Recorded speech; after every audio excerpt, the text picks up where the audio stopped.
Bismillahirrahmanirrahim. Assalamualaikum warahmatullahi taala wabarakatuh dan selamat pagi semualah. Okay, alright. So untuk hari ini saya akan kongsi berkaitan dengan psychological first aid lah. Okay. So perkongsian hari ini kita buat secara ringkas sahajalah, basic sajalah yang berkaitan dengan orang kata PFA lah. Okay. So sebelum tu saya perkenalkan diri, saya Taufik bin Ibrahim, pegawai psikologi kaunseling lah di Hospital dan Cesautian Sandakan. Alright. So kita akan go through sahaja secara ringkas berkaitan dengan PFA. Alright. Okay. Okay. First, antara benda-benda yang saya akan kongsi di dalam orang kata presentation ni adalah berkaitan, kita akan tengok serba sedikit berkaitan dengan introduction lah tentang PFA itu apa, alright. And then kita juga akan tengok berkaitan dengan co-action yang berkaitan dengan PFA. And then yang ketiga adalah kita akan tengok basic helping skill. Okay, apa dia skill yang kita perlukan apabila kita melakukan PFA. And then kita juga akan tengok berkaitan dengan dari segi kerja berpasukan. Okay, maksudnya cara kita bekerja dengan kita punya engagement lah dengan komuniti ataupun pihak-pihak yang berkaitan ketika kita mengendalikan sesuatu PFA. Alright.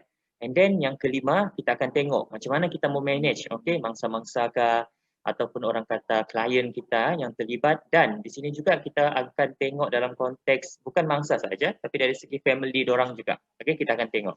Alright. And then yang last sekali yang paling penting adalah kita tengok dari segi kepelbagaian budaya. Alright, sebab kita mau bantu orang ni kita kena tahu dan kita kena faham bahawa budaya itu berbeza. Okay, so approach tu akan berbeza. So cara kita berkomunikasi pun akan berbeza. So itu kita perlu faham juga. Alright. Okay, alright. So kita tengok dulu dari segi pengenalan lah. I think semua kita mungkin sudah familiar, kita sudah biasa dengar lah PFA itu apa. So secara umumnya PFA itu tujuan dia adalah satu pendekatan untuk kita membantu sama ada kanak-kanak, remaja, orang dewasa ataupun family, okay, yang terlibat dengan sesuatu bencana ataupun sesuatu keadaan, okay, yang memberi kesan secara psikologikal lah kepada mangsa-mangsa tersebut. Okay. Sekarang ni kalau kita lihat kita berada di dalam orang kata situasi COVID-19 lah. So dia agak berbeza sebenarnya dengan PFA yang kita biasa buat. Kalau sebelum ni PFA yang kita biasa buat, kita boleh pergi ke tempat tersebut kan. Contoh macam mangsa banjir, mangsa kebakaran ataupun mangsa gempa bumi yang berlaku di Ranau sebelum ni.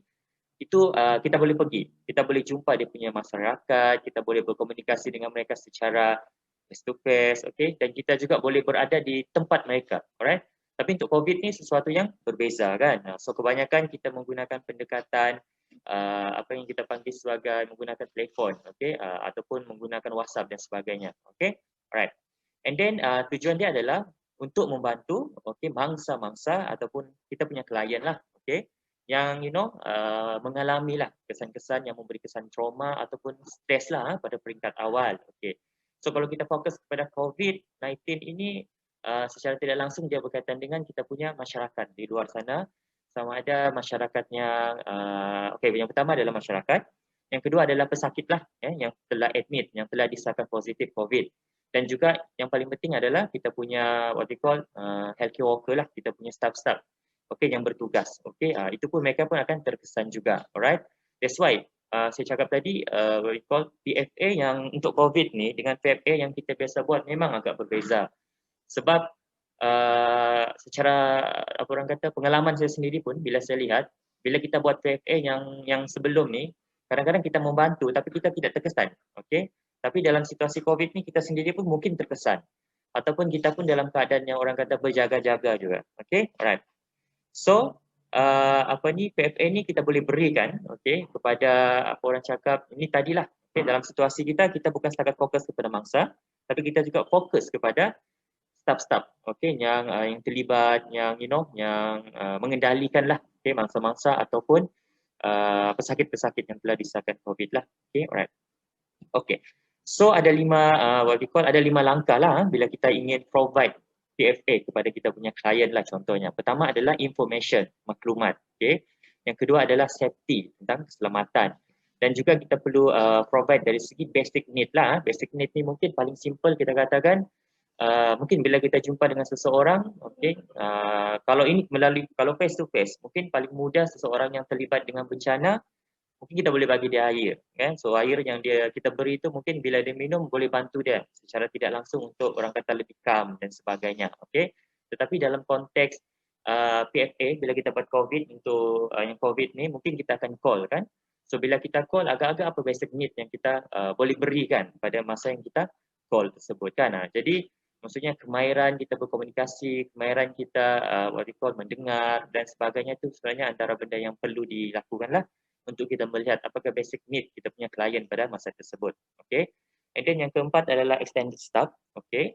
And then yang last sekali adalah kita kena what we call identify lah. Okay. Identify individu-individu yang mungkin terkesan, okay, ataupun individu-individu yang mungkin mengalami orang kata terefek dengan keadaan-keadaan yang berlaku lah. Okay, alright. And then dalam situasi COVID ni sebenarnya individu yang terlibat agak ramai sebenarnya. Dia melibatkan pelbagai lapisan masyarakat, okay. So dia lebih mencabar lah sebenarnya berbanding PFA yang kita pernah buat sebelum ni. Okay, alright. So kita tengok yang seterusnya adalah dari segi co-action. Okay, bila kita buat PFA, ini adalah co-action dia lah. Okay, so yang pertama adalah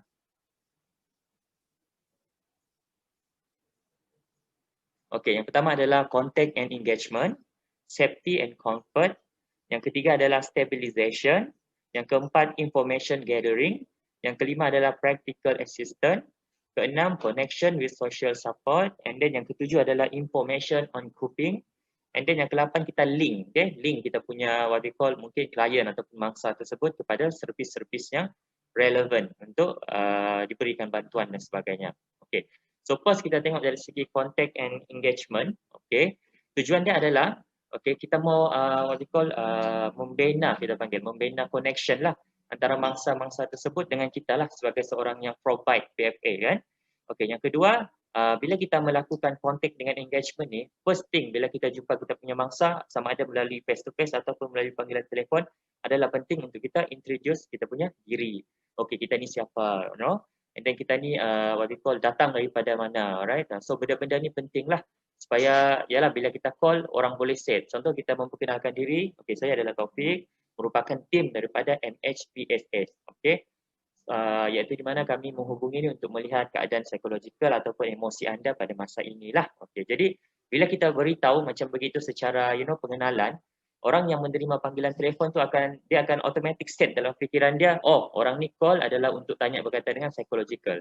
Jadi kita sebenarnya telah membawa individu tersebut untuk fokus apa isu perbincangan yang kita mau bincangkan sebenarnya, alright? Untuk mengelakkan isu-isu yang mungkin tidak related untuk dibincangkanlah pada masa tersebut.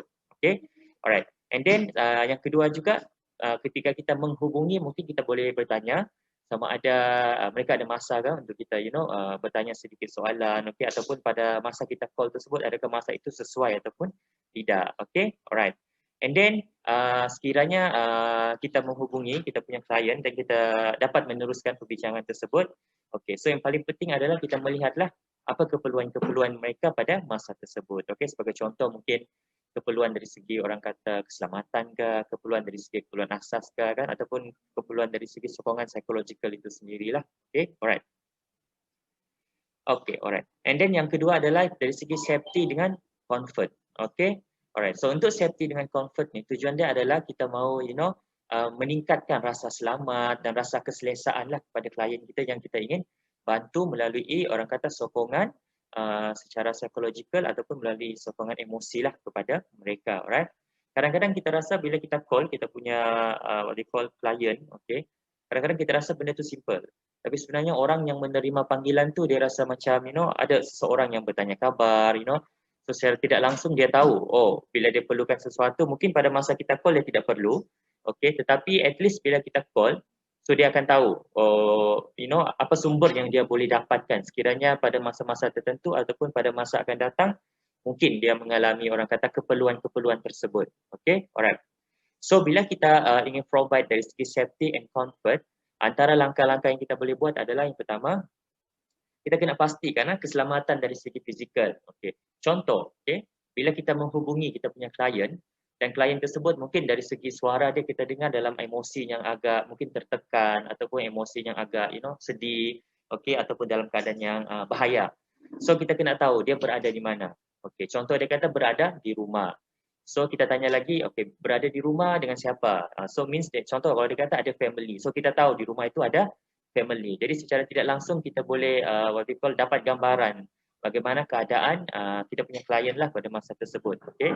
Sebab kerisauan kita bila klien kita mungkin ada isu-isu psychological yang agak serius, okay, terlalu tekanan dan sebagainya, dan dia berada berseorangan di rumah. Jadi di situ kita nampak mungkin ada keperluan lebih yang kita perlu lakukan untuk klien tersebut lah. Okay? And then yang kedua adalah kita kena provide lah dari segi maklumat berkaitan yang perlulah. Okay? Dan maklumat tersebut mesti maklumat yang tepat lah. Okay? Jangan maklumat yang kita pun tidak pastilah. Okay? And then seterusnya kita kena offer juga apa keperluan-keperluan ataupun mungkin bantuan yang kita boleh berikan. Alright? And then yang satu yang paling penting yang kita kena ingat, PFA ni kita fokus kepada sokongan psychological, okay? Sokongan emosi, alright? So kita bukan provide orang kata dari segi bantuan kewangan, kita tidak provide dari segi bantuan orang kata yang lain-lain lah, alright? Tetapi kalau kita ada information, maklumat yang boleh membantu, okay, kita boleh provide lah maklumat tersebut kepada kita punya klien, okay? Alright. And then yang kedua adalah yang terakhir berkaitan dengan social engagement lah. Kita mau menggalakkan sebab pada peringkat awal bila kita berjumpa dengan kita punya klien, sudah semestinya perjumpaan pada peringkat awal ataupun bila kita call pada peringkat awal sebenarnya tidak membantu lagi lah sebenarnya untuk menyelesaikan isu dan sebagainya. Okay? Tetapi mungkin untuk memastikan orang kata klien tu dalam keadaan yang selamat ataupun dalam keadaan yang tenang, so kita kena pastikan yang dia ada social engagement yang bagus lah, okay? Sama ada dengan family ataupun rakan-rakan yang berada di sekeliling lah, okay? Untuk memastikan yang kita punya klien tu dalam keadaan yang selamat. Okay, alright. Okay. So safety dengan safety and comfort ni is very important. Pertamanya kepada klien-klien yang orang kata stres ataupun yang emosi yang dialami itu berada di tahap yang sangat orang kata memerlukan bantuan lah. Okay, alright. Terutamanya kalau yang melibatkan grief reaction, okay, benda-benda yang melibatkan kematian, ini benda-benda yang agak serius. So we have to do something on that lah, kita kena tengok. Okay, yang ketiga adalah stabilization. Okay, stabilization ni tujuan dia adalah, okay, kita mau bantu kita punya klien tersebut supaya dari segi emosi ataupun tekanan yang mereka alami tu dapat orang kata dikurangkan ataupun mungkin kita dapat bantu mereka untuk calm pada peringkat awal tersebut. Okay, itu tujuan dia, stable. Kita mau stablekan kita punya klien. Okay, alright. Okay, and then kita juga tengok di situ biasanya bila orang ada isu-isu psikologikal yang orang kata first reaction, benda tu akan efek dari segi cara dia berfikir, tingkah laku dan sebagainya. Okay, mereka ni sebenarnya ingin merasa tenang, okay, tetapi disebabkan orang kata tidak ada coping skill ataupun mungkin tidak ada bantuan pada peringkat awal, so dia akan menyebabkan mereka rasa macam tidak ada clue lah macam mana untuk handle benda tersebut. That's why kita perlu kita hadir lah. Mereka tidak cari kita tapi kita yang hadir untuk what they call provide lah orang kata servis tersebut. Okay, right. And then kita tengok ini adalah tanda-tanda bila kita call orang. Okay, antara tanda-tanda yang kita rasa orang ni menunjukkan tanda-tanda yang dia tidak stabil dari segi emosi. Okay, yang pertama adalah fidgety at the time. Okay, and then yang kedua mungkin dari segi emosi bila dia bercakap tu kita boleh dengar dia macam agak marah-marah ataupun mungkin emosi dia tu kita boleh rasa. Okay, and then yang ketiga cara dia respon ataupun cara dia orang kata menggambarkan emosi dia tu kita boleh nampak yang dia macam agak sesuatu yang tidak tenang, sesuatu yang kita rasa macam keadaan itu tidak stabil. Okay, kita boleh rasa. And then yang keempat juga mungkin kita boleh nampak, okay, kalau secara face to face kita mungkin boleh nampak dari segi non-verbal yang menunjukkan klien dalam keadaan ketakutan, okay, sama ada daripada mimik muka ataupun dari segi tingkah laku.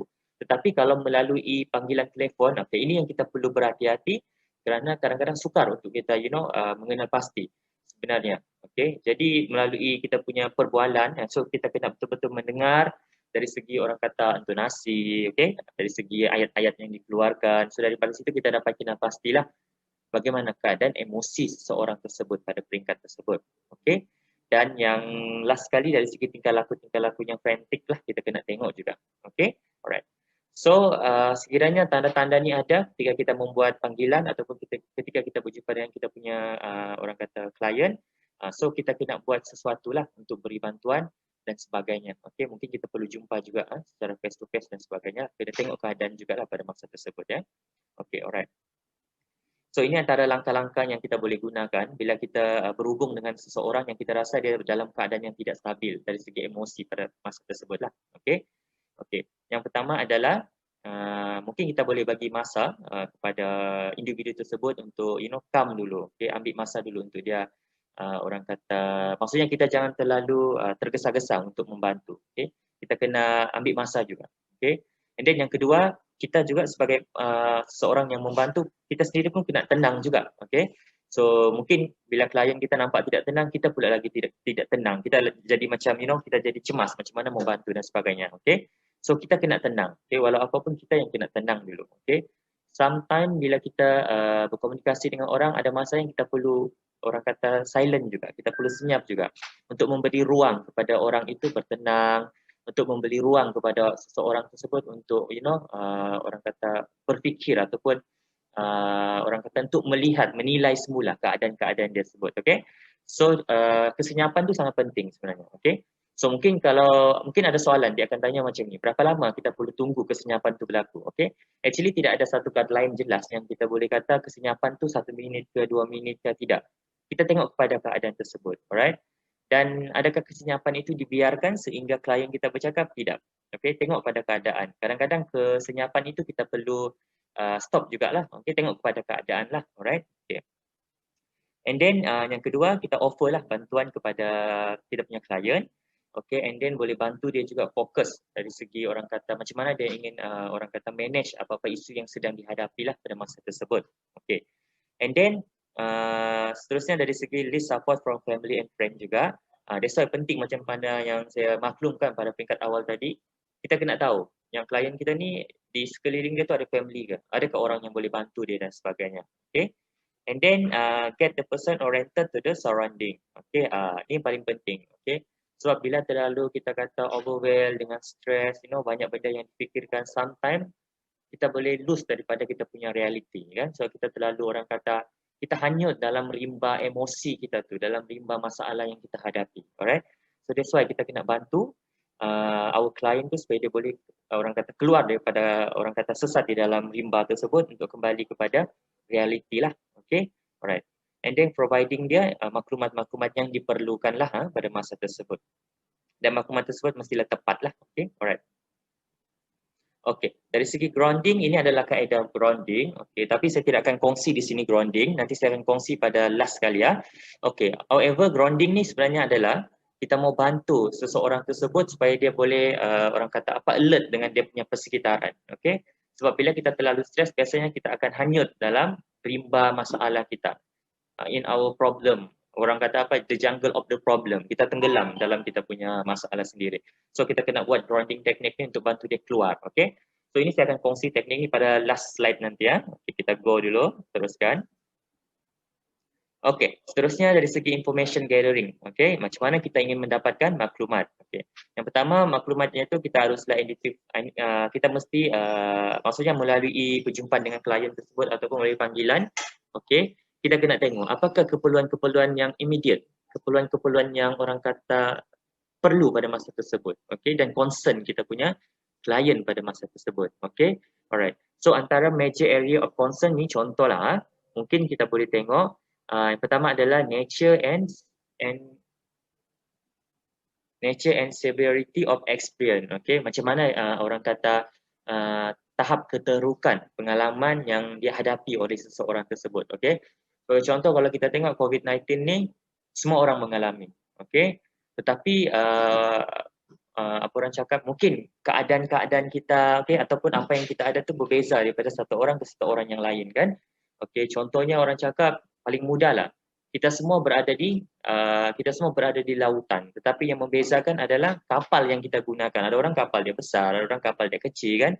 So benda-benda macam gini yang kita perlu faham. Okey. That's why respons seseorang kepada sesuatu event tu berbezalah disebabkan orang kata apa yang ada dalam diri mereka tu berbeza. Alright. So ini yang kita perlu tengoklah. Okey. So benda-benda ni dia kena ada dalam fikiran kita. Bila kita buat PFA, benda-benda ni yang kita perlu fikirkan. Okey. So kita tidak boleh terlalu generalize kita punya klien yang mereka ni sama dengan orang A, sama dengan orang B kan. So setiap orang dia punya respon berbeza because dorang punya background berbeza, pengalaman dorang berbeza, apa yang dorang ada berbeza, sumber kekuatan yang dorang ada pun berbeza. Jadi benda-benda ni kita perlu lihat lah. Maksudnya kita kena fokus kepada need setiap klien tu berbeza lah. Okay. Alright. And then kita tengok lagi major concern adalah dari segi kematian orang yang disayangi. Okay, concern dia selepas disaster tu berlaku, apa concern dia kan? Kalau kita tengok sekarang ni, bila kita start PKP iaitu di mana ramai orang tidak boleh bekerja dan sebagainya. So concern orang selepas PKP itu adalah apa? Mungkin ada yang orang kata kehilangan kerja dan sebagainya. Jadi concern dia bukan setakat orang kata isu COVID itu sendiri, tapi ada another thing lagi, okay? Mungkin dari segi sumber kewangan akan menjadi isu yang kedua lagi dan sebagainya. Jadi ini yang kita perlu lihat juga, okay? And then concern tentang dia punya keselamatan diri dan orang yang disayangi. Okay, and then dari segi physical, okay, mungkin ada masalah kesihatan juga yang lain-lain lah yang berkaitan sama ada medical condition ataupun mental health condition jugalah. Okay, and then loss of property, mungkin ada kehilangan harta benda dan sebagainya. Okay, and then bila kita ingin mendapatkan maklumat, things yang kita perlu consider adalah yang pertama adalah kita kena tengok apakah pengalaman-pengalaman yang menyebabkan stres, apakah pengalaman-pengalaman yang boleh menimbulkan orang kata trauma kepada klien kita. Okay. And then yang kedua, bila kita berbincang ataupun kita berkomunikasi di dalam proses orang kata menolong, okay, kita punya klien, okay, untuk yang kes-kes disaster, kes-kes yang macam begini untuk PFA ni, biarkan kita punya klien tu bercakap apa dia mau cakap, kita just dengar sahaja, okay.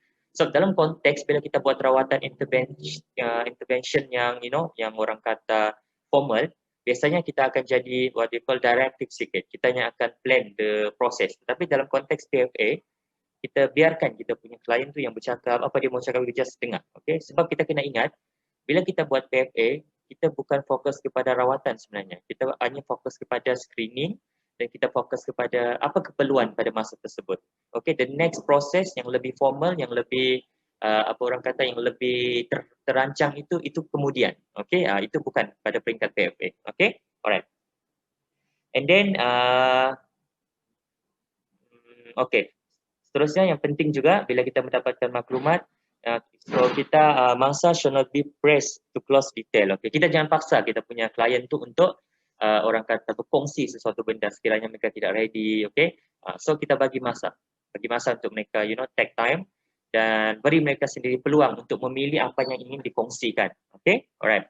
And then seterusnya kita tengok yang di bawah ni adalah for survivor who may be anxious to talk about the. Okay, mungkin ada juga kita punya klien yang mungkin dia berasa risau ataupun berasa tidak selesa mungkin ketika diorang mau berkongsi dengan berkongsi apa perasaan ataupun apa yang difikirkan tentang isu-isu yang dihadapi kan.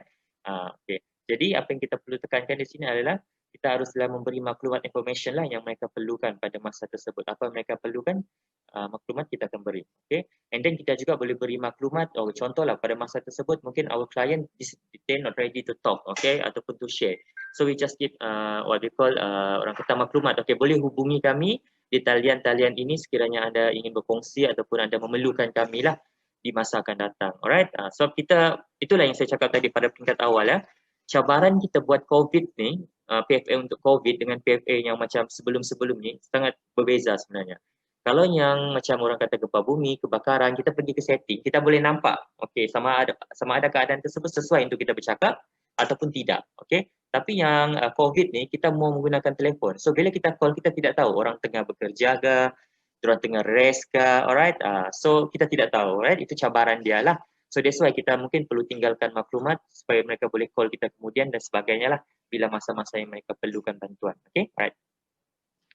Okay, practical assistant. Okay, so yang ini adalah kita tengoklah keperluan-keperluan kita punya klien. Yang pertama, identify the most immediate need, clarify dia punya need, and then discuss an action untuk respond. Okay, kita tengok juga apa dia punya keperluan-keperluan. Okay, keperluan ni kalau kita lihat paling basic lah bila kita berikan bantuan. Kita kena fikir dari segi bantuan orang kata what they call keperluan keselamatan, fisiologi ni kan. Kadang-kadang kita bagi air dalam botol dengan seseorang pun itu sudah memenuhi sebenarnya. Kita sudah membantu dia. Okay? Itu antara lah. Jadi kita kena kreatif sebenarnya melihat keadaan-keadaan tersebut. Okay, alright. Okay, inform. Okay, alright. So kita boleh inform dengan mereka lah apa yang mereka boleh dapat. Sekiranya kita provide kita punya servis macam kita sekarang provide MHPSS kan. So kita boleh inform kepada mereka MHPSS ni apa? Apa matlamat dia? Apa yang kita akan provide? Okay. So di situ dapat bantu mereka lah untuk orang kata mendapatkan bantuan dan sebagainya. Okay, alright. Okay, connection with social. Kita connect mereka kepada sokongan-sokongan sosial. Okay, right. Okay, contoh mungkin sebab biasa isu yang kita hadapi sekarang, mungkin kita menghubungi kita punya klien pada masa ini tapi mungkin tidak respon dan sebagainya. So it's okay, kita bagi diorang masa mungkin seminggu ataupun ikutlah keadaan baru kita hubungi semula dan sebagainya kan. Right. And then bila kita berjaya menghubungi kita punya klien, paling penting juga kita kena make sure social support dia macam mana. Sebab ini boleh membantu untuk kita melihat risiko seseorang tersebut lah. Kalau dia tinggal bersendirian, you know, and then sudah berbulan-bulan tidak balik kampung. Okay, so ini I think benda yang perlu difikirkan. Okay, walaupun dia tidak kata dia stres, tapi sebenarnya dia berisiko. Okay, compare kepada orang yang mungkin tinggal bersama family dan sebagainya. Okay, tapi kita tengok juga ada orang tinggal dengan family tapi dia jenis yang tidak sharing juga. So kita tidak boleh how to say, kita tidak boleh label semua orang tu sama. Okay, because everybody is different. Okay, manusia ni unik sebenarnya. Okay. Okay, and then seterusnya dari segi information on coping lah. Okay, so matlamat dia adalah untuk kita provide information tentang macam mana stress reaction. Okay, dan yang paling penting adalah coping untuk reduce distress dan promote dia punya kefungsian. Okay, sebab biasanya bila orang stres ataupun mengalami emosi-emosi yang murung dan resah kan, normally dia punya kefungsian tu akan terjejas. Okay, kalau tidak terjejas pun mungkin kita nampak dia berfungsi, tetapi kepuasan tu dia tidak akan wujud. Okay, itu yang kita perlu fikir dan perlu tengok jugalah. Okay, right. So ini antara contoh coping skill. Okay, basic information tentang skill-skill yang kita boleh kongsi kan. I think this one banyak lah, kita sudah buat banyak infografik kan, sama ada yang kita buat sendiri ataupun melalui yang KKM bagi. So we can bagi je dengan kita punya what we call client kan, melalui grup WhatsApp dan sebagainya kan. So itu lagi memudahkan lah. So mereka akan baca. Kadang-kadang bila orang baca mungkin dia rasa benda tu tidak penting ataupun tidak related, tetapi believe me, bila masa dia tiba dia akan tahu benda tu penting untuk dia. So at least dia tahu benda tu wujud ada di situ dan dia boleh dapatkan maklumat tersebut. Okay. And then kita boleh ajar juga teknik-teknik relaxation yang simple lah, macam breathing, okay, dan what we call muscle relaxation. Okay, dia ada yang lebih ringkas lah sebenarnya. Okay. Dan juga kita boleh discuss lah coping with family dan sebagainya. Okay. Okay, ini yang kita perlu buat lah. Macam saya kata tadi ya, PFA ni kita bukan mau buat intervensi ya. Kita cuma mau screening, kita cuma mau tengok keperluan-keperluan. Okay. So bila kita sudah nampak apa keperluan-keperluan kita punya klien pada masa tersebut, barulah kita link dia dengan servis-servis yang lain. Okay. Contoh mungkin kita akan refer kepada apa we call secretary ataupun psychological service. Okay. Dan kalau kita nampak dia memerlukan perubatan, we akan refer lah kepada medical services. Okay. Kalau perlu dari segi keagamaan, kita akan refer to spiritual, okay. Kalau ada keperluan dari segi kebajikan, kita akan refer kepada welfare, okay. Kita bukan penyelesaian masalah, tapi kita ni macam orang kata orang tengah lah, kita provide information ataupun kita provide resources yang boleh membantu our client, okay. So at least benda tu dapat memberi mereka what we call some idea lah, apa yang perlu dibuat untuk what we call untuk handle lah isu-isu yang dihadapi tersebut, okay. Okay, so di sini kita tengok, okay, bila kita refer to mental health care is refused, okay, yang pertama adalah kita akan suggest an evaluation rather than treatment, okay. Bila kita provide PFA ataupun kita mau bawa kita punya klien tu untuk mendapatkan rawatan what we call rawatan psychological yang lebih what we call yang lebih formal, okay. Pada peringkat awal kita kena explain dengan dia. Tujuan dia adalah untuk kita membuat what we call evaluation je. Kita just mau buat screening je. Okay, sekiranya ada keperluan yang lebih dan sebagainya, okay. Sekiranya perlu dan kita punya klien bersetuju, baru kita akan refer kepada rawatan-rawatan yang lebih formal dalam keadaan tersebut. Okay. And then yang kedua, kita kena bantu juga mereka untuk what we call normalize the idea of treatment lah. Kan, so kadang-kadang bila kita kata anda perlukan rawatan, kamu perlu mendapatkan rawatan. So kadang-kadang ayat ni membuat orang rasa macam, oh saya ni teruk ke, saya ni you know keadaan yang you know yang berisiko ke, alright. So kita kena bagi tahu mereka mendapatkan rawatan tu something yang normal sebenarnya, untuk kita membantu, untuk kita melihat keadaan kita, alright, something macam itulah. Okay, and then kita juga boleh bagi mereka bahan-bahan yang bersifat education ataupun yang kita biasa sebut sebagai psycho education kan. Macam tadilah yang infografik tu sama juga. Okay, and then give information about different way they can seek assistance. Okay, ini pun kita boleh provide juga. Contoh mungkin dia rasa perlukan bantuan tapi mungkin tidak mau pergi ke hospital, tapi kita still boleh cadangkan, mungkin boleh menghubungi kan panggilan-panggilan yang lain, contoh macam Befriender. Okay, banyak lagi lah NGO juga yang boleh provide that service lah yang sesuai lah. Okay, okay, and then involve the person, apa dia ni, spouse or partner in the discussion. Okay, so sekiranya orang kata bersesuaian, kita perlu libatkan pasangan-pasangan klien kita tu jugalah, supaya orang kata boleh wujud orang kata sokongan psikologikal tersebut, ataupun secara tidak langsung pasangan tu dapat mengetahui dan memahami apa keadaan yang sedang dialami oleh dia punya pasangan. Okay, dan last sekali yang paling penting adalah kita kena follow up lah. Okay, sekiranya kita rasa ada keperluan untuk follow up, kita perlu follow up untuk memastikan yang kita punya klien tu tidak orang kata lost begitu sahaja, ataupun untuk memastikan yang kita sudah what they call link kita punya klien tu di sumber-sumber yang sepatutnya. Okay, itu yang paling penting lah. Right, okay. Next, kita tengok apa dia do and don'ts in delivering psychological first aid lah. Okay. So, apa benda yang kita boleh buat? Yang pertama adalah kita kena observe. Okay, kita kena perhati kita punya sekeliling. Okay, tapi kalau macam COVID ni kita tidak boleh perhati sangat. Ya? So, kita tidak berada di tempat tu kadang-kadang lah contoh.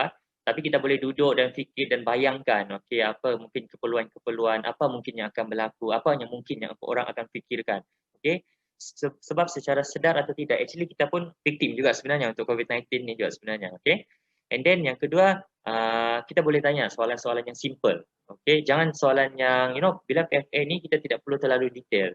Contoh kita tanya, how are you today? Okay, macam mana keadaan emosi kamu pada hari ini? Contoh begitu kan? Ataupun apa yang kamu buat dalam tempoh seminggu, 2 minggu ni? Contoh. Okay, tidak perlu kita detail. Kamu ada dengar-dengar suara kah? Itu detail sudah sebenarnya.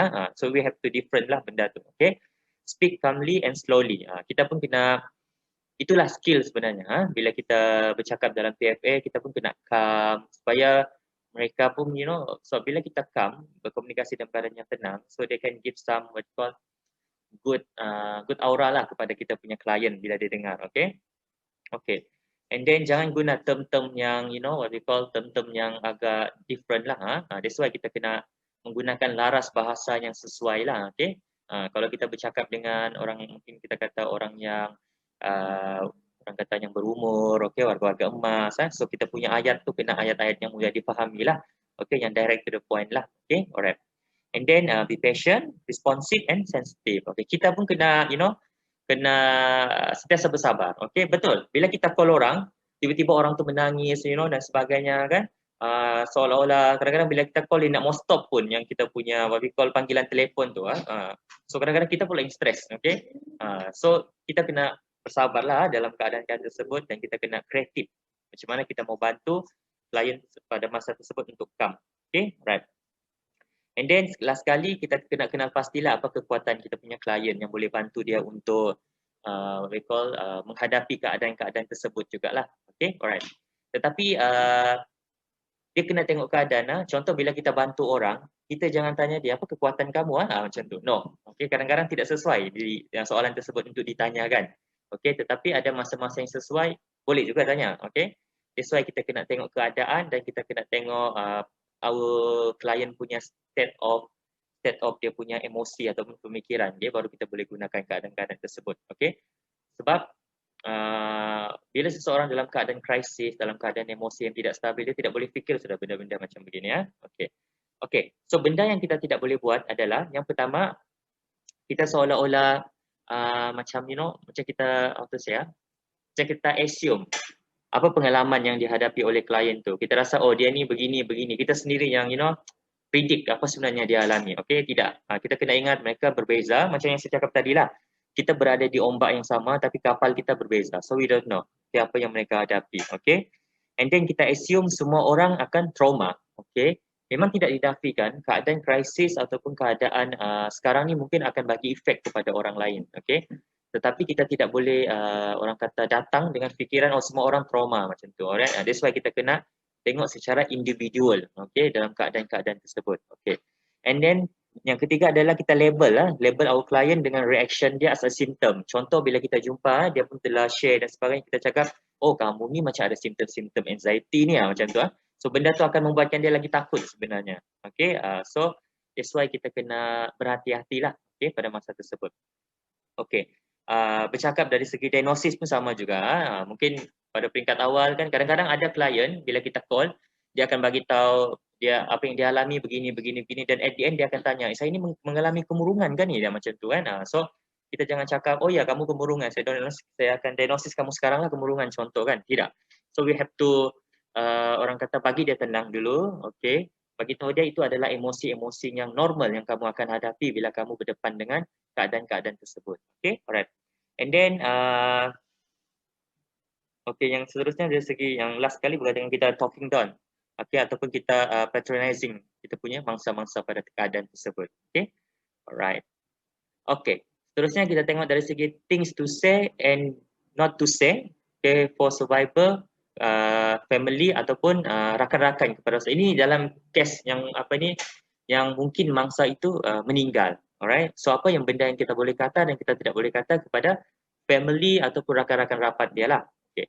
So things yang kita boleh kata adalah yang pertama, what are they experiencing is understandable and expectable. Okay, maksudnya perasaan emosi sedih, perasaan kehilangan itu adalah normal dan itu memang semua orang akan mengalami perasaan itu tersebut. Itu kita boleh katalah. Okay, okay. And then, okay, alright. And then yang kedua adalah use the deceased person name. Okay, so they will most likely continue to experience period of sadness, loneliness or anger. Okay. Kadang-kadang biasa kalau kita berdepan dengan grief, orang akan kata macam ni, jangan fikir. Okay, kadang-kadang orang akan kata macam, oh you jangan tengok gambar dia. Okay, okay, jangan kamu ingat apa yang kenangan-kenangan. Contoh kalau ada gambar, ada barang yang berkaitan dengan arwah dan sebagainya, you kena sembunyikan. Kadang-kadang kita rasa macam tu kan. Sebab bagi kita untuk kita kill, kita kena what you call, macam kita kena what you call, macam kita kena ignore ataupun kita kena abaikan benda-benda tersebut. Okey, sebenarnya salah.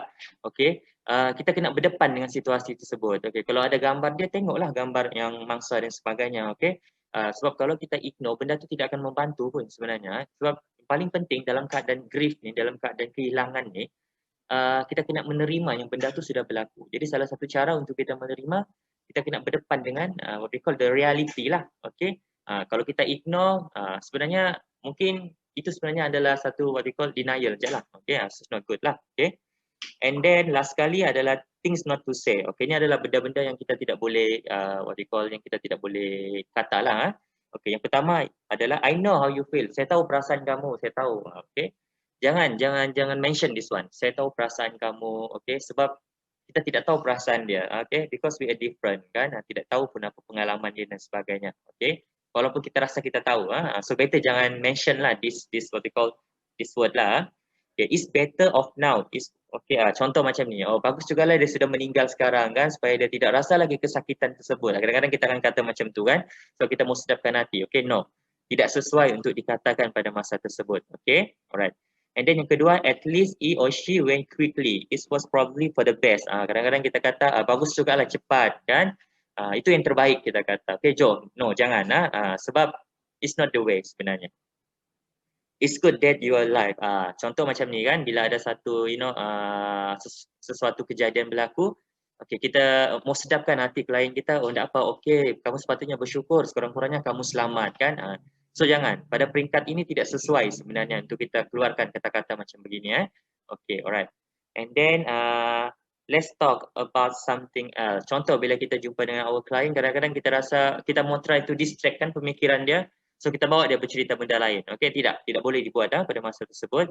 Sebab kita mau dia fokus kepada apa yang berlaku, supaya proses penerimaan itu boleh berlaku. Sebab bila proses penerimaan berlaku tentang realiti apa yang telah berlaku, baru kita boleh bawa our client to the next what we call next step lah, untuk what we call intervention ke, refer kepada mana-mana yang perlulah. Okay, so orang kata penerimaan tu sangat penting dulu. Okay, okay, you are strong enough to deal with this. Okay, ataupun kita biasa cakap be strong kan. So that's why bila kita berdepan dengan grief ni, it's good kalau kita just be there, duduk sebelah dia, pegang bahu kah, contoh lah kan. It's much better sebenarnya. Compare kita, kadang-kadang kita fikir apa yang saya mau cakap, apa kata-kata yang sesuai untuk bagi semangat kan. Tapi kadang-kadang kita tidak sedar kata-kata itu sebenarnya boleh menjadi racun kepada proses penyembuhan ataupun proses penerimaan seseorang. Okay. Hmm. Okay, alright. And then kita try compare pula dengan apa yang dia ada kan. So macam ni. So benda-benda ni akan buatkan kita punya klien rasa macam seolah-olah kita judge dia lah. Seolah-olah kita mau kata yang dia ni tidak bersyukur dan sebagainya. Alright. So benda-benda ni kita perlu elakkan. Okay. And then next kita tengok dari segi everything happen for the best according to the higher plan. Okay. Ini semua sudah ketentuan kita cakap. Mungkin benda ni secara realiti dia inilah yang betul kan, tetapi kita perlu ingat pada peringkat awal ini adalah perkataan yang tidak sesuai untuk dimention pada masa tersebut. Maksudnya mungkin sudah dalam masa duration yang lama baru boleh lah, baru sesuai. Okay? Sebab PFA ni kena ingat sekali lagi dia pada peringkat awal kita buat. Okay? Jadi kalau sudah kita mau cerita dari segi yang this one, dari segi penerimaan dan sebagainya, itu proses yang lain sudah. Itu dalam proses rawatan intervensi yang lebih formal. Okay? Itu kita kena ingat. Bila kita buat PFA bukan bermaksud kita jumpa klien kita dalam tempoh 5 ke 10 minit ke 1 jam, okay, kita mau lepas tu dia okay sudah, tidak. Kita cuma mau touch ya, kita mau pada peringkat awal tersebut. Okay. Alright, you did everything you could, you will feel better soon, you need to relax. Okay, ni benda-benda yang kita tidak boleh mention lah. Okay. Alright. Ni contoh lagi, kalau macam kanak-kanak kita kata okay, you are the man now sekarang kita kata. So kamu kena bantu keluarga kamu, sedangkan budak-budak baru umur 13 tahun kan. So itu yang kita perlu tengok. Okay. Dan kadang-kadang ada orang kata kanak-kanak ni tidak mengalami grief. No, orang turut mengalami grief juga. So that's why we have to involve juga orang dalam proses grief tersebut. Okay. Someday you will have an answer. Okay. Boleh kata, tapi ayat ni tidak boleh dikatakan pada peringkat awal. Okay. Maksudnya, things not to say ni sangat-sangat tidak sesuai dibuat ataupun dikata ketika proses awal tadi. Okay. Kalau sudah mungkin kejadian itu sudah berlaku orang kata 2-3 bulan dan sebagainya, mungkin boleh ikut kesesuaian untuk membantu klien itu orang kata proses recover dia dengan lebih cepat dan sebagainya. Okay. That's why kita kena tengok keadaan. Okay. So kita perlu berhati-hatilah. Contoh perkataan macam bersabar, saya faham, sekurang-kurangnya kamu tu begini, tu antara kata-kata yang racun. Satu lagi kita kata kamu kena reto apa yang berlaku, okay? Itu adalah kata-kata yang boleh jadi racun sebenarnya dalam proses membantu, okay? Seolah-olah kita mau kata yang kita punya klien itu tidak bersyukur, tidak reto pula kan, itu what we call a different thing lah, okay? Tidak dalam proses tingkat awal, okay? Okay, so basic helping skill biasalah. So kalau kita dapat belajar sedikit berkaitan dengan basic counseling skill, that's good lah. Okay, so at least kita boleh inilah orang kata berkomunikasi, and then kita boleh bantu dia untuk calm dia punya emosi dan sebagainya. Okay, so basic counseling skill inilah pattern of session, active listening, macam mana cara mendengar, macam mana kita melihat dari segi body language, okay. Boss of tone, macam mana kita kawal emosi kita dan macam mana kita mengenal pasti emosi klien kita. Okey, soalan terbuka, soalan tertutup, okey, membuat paraphrasing, okey. Nanti macam mana kita buat summarizing, okey. Okay, not taking on work, okey, dan any informative lah, stuff yang kita boleh kita boleh buat lah, okey. So this one saya tidak akan bincang dengan lebih, okey, cuma orang kata keperluan tu adalah untuk kita fikirkan. Alright. Okay. Next, communication skill. Okay, ini yang sangat penting. Okay, because communication skill ni yang akan membantu proses kita buat PFA. Sebab kita punya tools adalah komunikasi. Ya. Tools kita adalah kita bercakap. Okay, sebenarnya. So itu yang kita perlu improve dan kita perlu tengoklah macam mana cara kita berkomunikasi tersebut. Okay. So bila berkomunikasi dengan kanak-kanak berbeza. Bila kita berkomunikasi dengan warga emas berbeza. Okay. Bila kita berkomunikasi dengan rakan-rakan kita, rakan-rakan sekerja, semua tu berbeza. Dia ada language yang berbeza. Okay. Jadi itu yang kita perlu faham. Okay. Alright. Okay. And then kita tengok lagi dari segi basic helping skill juga. Okay. Helping people understand changes they experience in their body and mind. Okay. First adalah ventilation. Okay. First, meet people and interact. Okay. Maksudnya, kita boleh bagi tahu kita punya klien, okay, bila dia jumpa orang, dia boleh bercerita orang-orang yang dia percayai lah. So at least dia boleh ventilate dia punya perasaan, okay. And then have to talk what they experience, bantu mereka untuk bercakap apa yang mereka alami kan. So ini one of the way untuk bantu mereka boleh go through ataupun boleh normalkan perasaan tersebut. Okay. And then share their feeling and emotion. Okay. And then yang kedua adalah active listening. Okay. Lihat kepada mata mereka kan, eye contact lah. Ini kalau face to face lah. Okay. And then respond, macam mana kita respond. And then kita juga harus menerima mereka lah, menerima tanpa syarat ataupun menerima mereka seadanya, okay, sebagai individu yang berbeza, okay. And then kita kena empati dengan mereka lah, okay, empathize tentang keadaan mereka, okay, alright. Okay, last sekali adalah empati, feel, kita kena rasa pengalaman, kesakitan yang mereka trying, okay, yang mereka tengah hadapi dan sebagainya, okay. Kita kena dengar, maksudnya macam mana kita mau menunjukkan empati tu, yang pertama adalah kita kena feel, dan cuba try untuk memahami, okey, dan kena mendengar. Okay, mendengar tu pun sebenarnya menunjukkan yang kita empati dengan yang apa orang kata apa yang dihadapi lah, okey. Great sense of release of having been truly understood, okey, right. Okey, ini kerja, okey lah, maksudnya dalam buat PFA ni kita ada team, okey, kita perlu bekerjasama mungkin agensi luar, NGO kan, so supaya dapat meningkatkan lagi lah kita punya what we call PFA dan sebagainya, okey. So what we call managing survivor and family of survivor. Okay, ini adalah untuk bantu mereka supaya mereka boleh, kita mau assist dari segi coping skill, kita mau bantu mereka ada coping skill dan sebagainya. Okay, and then special attention juga kita akan bagi kepada individu-individu yang berisiko. Okay, so untuk further assessment lah dan sebagainya. Okay, ini yang paling penting juga dari segi apa orang kata last kali perbezaan budaya. Ini kita perlu tahu. Okay, kita kena tahu kita punya klien atau kita punya mangsa tu orang kata perbezaan dari segi latar belakang pendidikan, dari segi latar belakang what we call jantina, budaya, agama. It's a different yang kita perlu fikirkan juga. Alright? Okay, alright. So, itu. And then sebelum saya what we call stop yang this one, saya akan kongsi satu lagi last tentang grounding technique yang kita boleh tengok lah. Okay, alright. So I think semua nampak kan? Okay. Ini yang kita panggil sebagai teknik grounding. Ini sangat sesuai untuk kita buat waktu kita call kita punya what we call our client lah. Contohlah kan, bila kita menghubungi our client dan dia dalam keadaan yang emosi tidak stabil, mungkin dia akan komplain, dia rasa takut, dia rasa dia tidak tenang dan sebagainya. So kita boleh guna teknik ni, kita guide dia melalui telefon untuk bagi dia calm balik. Okay? Okay. So dia mudah sahaja menggunakan deria. Yang pertama adalah kita fokus kepada mata, iaitu apakah 5 benda yang anda dapat lihat. Contoh bila kita berkomunikasi dengan klien kita melalui telefon kan, dia nampak cemas. So kita bawa dia. Kita kata macam ni. Okey, sekarang puan ataupun tuan cuba duduk dalam keadaan yang selesa. Okey. Baiklah. Sekarang cuba tengok apa benda yang ada di sekeliling puan. Okey, mungkin dia akan kata saya nampak dinding. Okey. Puan sekarang perhatikan dinding tersebut. Apa yang kamu nampak? Saya nampak dinding. Okey, kamu ada nampak bentuk-bentuk ke, lubang-lubang ke di dinding tu? So suruh dia fokus on that. Okey. And then settle dinding, mungkin boleh tukar lagi kepada benda lain dan sebagainya. Mungkin dia akan nampak bangku dan sebagainya. Okey, alright. And then selesai mata, kita akan pergi kepada pendengaran. Okay. And then kita tanya dia, okey puan, apakah 3 perkara yang puan boleh dengar sekarang? Okey, mungkin dia akan kata saya dengar bunyi kipas. Okey, fokus kepada bunyi kipas puan. Okey, apa yang puan dengar, and then you boleh tukarlah kepada benda lain lagi. Okey. And then kita pergi kepada hidung. Okey. Okey, apakah 2 perkara yang boleh anda hidu bau? Okey, mungkin dia akan terhidu bau, macam-macam lah dia akan terhidu bau. And then suruh dia fokus kepada bau tersebut. And then apakah benda yang dia boleh pegang? Apakah 4 benda yang boleh anda sentuh? Okey, mungkin dia boleh pegang mungkin tangan dia ataupun dia pegang bangku, mungkin dia pegang tilam, anything lah. So suruh dia fokus, suruh dia rasa benda yang dia pegang tersebut. Okay.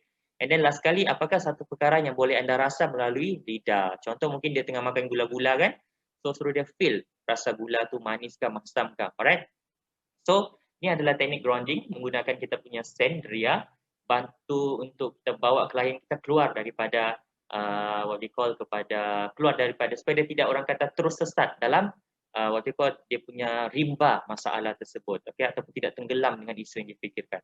So buat cara ini guide our client secara perlahan-perlahan, okay, bagi dia masa, bagi dia feel. So after that what we call ajar dia breathing technique lah supaya dia boleh calm, okay, and then baru kita teruskan kita punya proses PFA, okay. Jangan dalam keadaan klien yang dalam keadaan cemas tu kita teruskan PFA, kita kena bagi calm dia dululah, okay. Alright, so I think itu saja perkongsian daripada saya sedikit berkaitan dengan PFA.